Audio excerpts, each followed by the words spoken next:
Hello my friends, my name is Tim Johnson.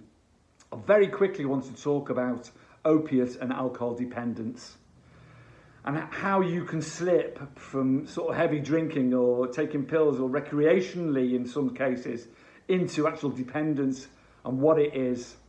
The first thing I would say is on this channel there are a lot of videos that go into a lot more depth than this one will go into in withdrawal from both opiates and alcohol. Just look them up, there's many on here. And please subscribe, like and share the videos. It just helps one or two more people see them and maybe help by them in some way by my experiences. I know for me, slipping into dependence, because I was dependent over different periods of my life, several times this has happened on opiates and on alcohol. And on various different behaviours as well around food, eating, exercise, all of these things. But let's talk about what opiate and alcohol dependence are all about quickly.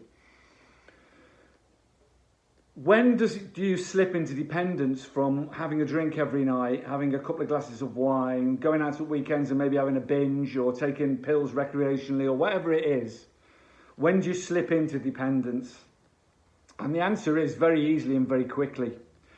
And I just want to share with you what a frightening place that is, and hopefully some of you may check your behaviours around this and where you are at the moment and whether you can actually do without the pill or the drink for a week or 10 days and not feel any ill effects from that.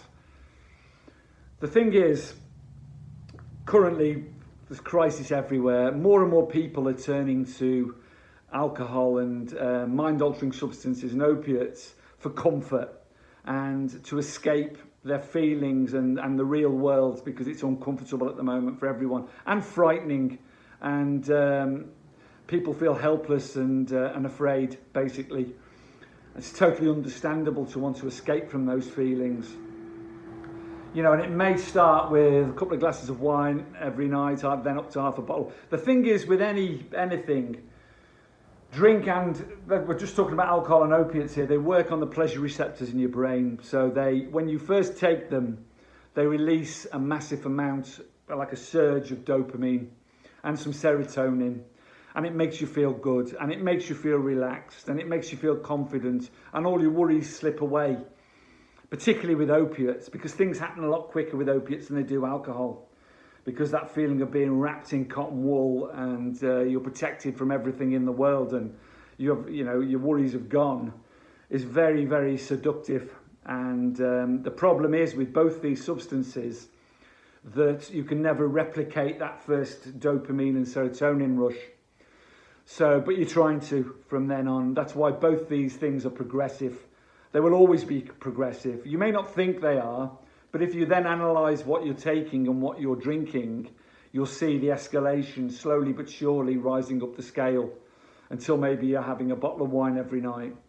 And then, and onwards and upwards we go, and the pills increase and the strength of the drug increases and all the problems that surround that.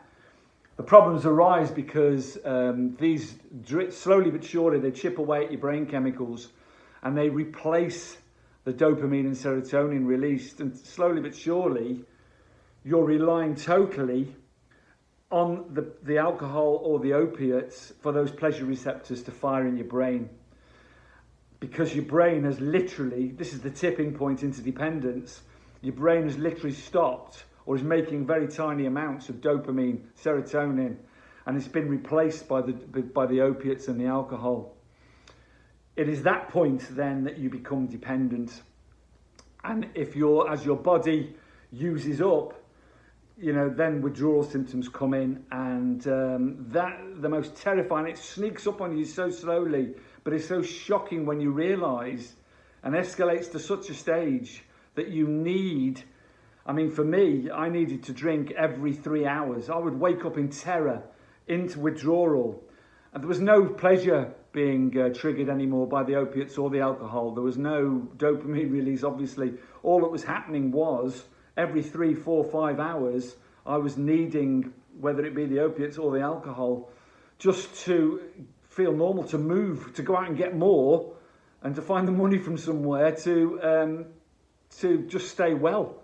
Because after 3-4 hours, if you didn't have anything next to you, pills or the alcohol next to you, the terror and the anxiety that would be released, the fear, because you knew what was coming and it would happen so quickly. So from like that, you'd wake up, if there was nothing there and you knew you had to go out, you would start shaking uncontrollably, which are mini seizures happening in your brain.